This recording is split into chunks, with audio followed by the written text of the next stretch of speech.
Parang di mo naman naging kaibigan si CJ sa hirap at ginawa. Ayun na nga. Pare-pares naman tayo ng gat. Ayun na nga. Andun na nga tayo. Eh, iniwan niya nga tayo sa ere. Wala pa alam. Walang ano. Ayaw mo na. May mga ganun tayo ng tao. Siya lalayas, ako lalayas. So, magandang buhay, ano? Sabi niya, iniwan ko raw sila sa ere. Wala raw akong paalam or wala raw akong ibang pinagsabihan. Meron. Si Sob. Kausap ko si Sob. Di ko na po kayo dinamay lahat ng mga tropa sa kung ano man yung problema ko. Kaya kay Sob lang ako nagsabi at pasensya na. Yung iba naman mga tropa, naiintindihan yun eh. Hindi ko alam bakit kaganyan sa akin. Hindi ko maintindihan. Uy, ikaw yung bagong editor ni Sob. Ano pangalan mo? It's okay po. O, ikaw yung sunod niya i-iskamin. Ano yung boss mo? Sa mga naguguluhan din dito sa video na to na sinasabihan ko ng scammer si Sob at dun sa mga nakaraan kong video na sinasabihan kong scammer si Sob, sarcastic ho yun.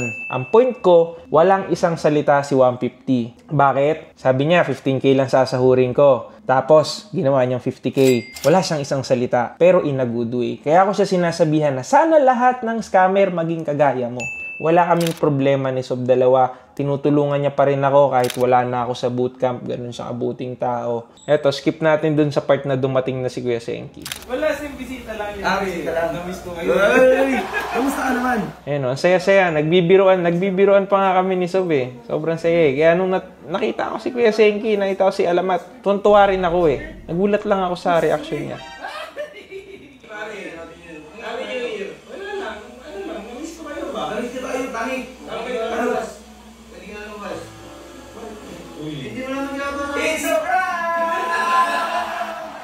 Akala ko nung una biro lang, sinasabihan ako ni Alamat, pwede na raw akong lumabas.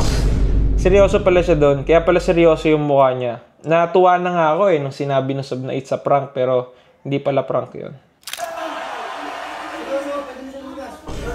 Iniwan ka niya sa ere, di ba? Hindi naman nagpaalam sa atin yun ah. Gago, yan mo na yung wala naman yun. Ano ba inaano mo? Bakit? Bakit? Parang ano? Okay lang yun. Gago, okay. Na-burnout lang sa trabaho yan. Di ba pwede bumisita yan? Kapatid niya nga, di ba may ano sa'yo? Hindi rin sinabi talaga ni Sob sa kanila directly kung ano yung pinaka-reason. Sinasabi lang niya is na burnout sa trabaho. Ayaw kasi ni Sob na madami pa sila sa kung ano yung problema ko noong mga time na yon. At hanggang ngayon, kinikip pa rin yun ni Sob. Ang sinabi lang niya is may problema kami ni Barney, which is yun yung main problem.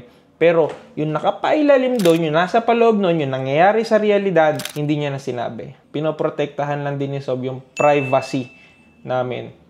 Kapatid niya nga, di ba may ano sa'yo? May traso sa'yo? Tapos sinahan tayo sa bahay. Hindi naman alam yung tira mo. Hindi mo na kuya. Ano bang problema mo? Parang di mo naman naging kaibigan si CJ sa hirap at ginawa. Ayun na nga. Pare-pares naman tayo ng gat. Ayun na nga. Andun na nga tayo. Eh, iniwan niya nga tayo sa ere. Walang paalam. Walang ano. Ayaw mo na. May mga ganun tayo ng tao. Hindi ka pumili. Siya lalayas, ako lalayas. So, doon na ako nasaktan nung sinabi ni Kuya Senki yun na, sige, mamili ka, siya lalayas o ako lalayas.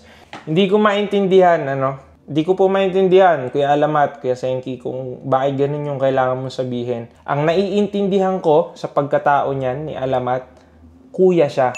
Noong nandun pa ako sa bootcamp, palagi siyang ganyan. Nagagalit siya sa ibang mga bagay, pero mayroong rason palagi. Hindi lang niya sinasabi, kaagad. Kasi hindi siya open sa feelings niya. Alam mo yun? Kuya rin ako eh. Alam ko rin eh. Nagka-problema rin ako dun sa kapatid ko eh. Kay VJ, kay Barney. Nagka-problema rin ako. Kaya nga nag-uusap tayo laging dalawa eh. Ang problema sa kanya, ino-open up niya na lang, it's either paglasing siya or tapos na nangyari. Halimbawa, pinagalitan niya yung kapatid nila, si Smurf, si Tetey. Explain niya na lang din sa akin, pagkalasing siya na pinapagalitan niya kasi ayaw niya na mapahamak, na mapariwara. Naghihigpit siya sa bahay kasi gusto niya yung malinis lang. Kuya talaga. Ang problema sa'yo, tol, pag nandyan na sa moment, hindi mo kayang sabihin. Nagagalit ka na lang. Hindi mo kayang ipaliwanag sa amin kung ano yung problema. Rerespetuhin ko naman kayo eh. At sigurado ko na wala ka rin naman problema sa akin. Hindi ko alam anong iniisip mo ngayon. Bakit ka ganyan? Magkapatid na tayo tol eh. Hindi ko sinasabing ikaw yung bumanat kay Riddick ha. Hindi ko sinasabi. Pero kung sakaling ikaw man, sana sabihin mo muna kay Sob yung rason mo kung bakit. Kasi magkukus lang yan ng another problem eh. Nasaktan mo yung tao eh. Kung sakaling ikaw hindi ko sinasabing ikaw.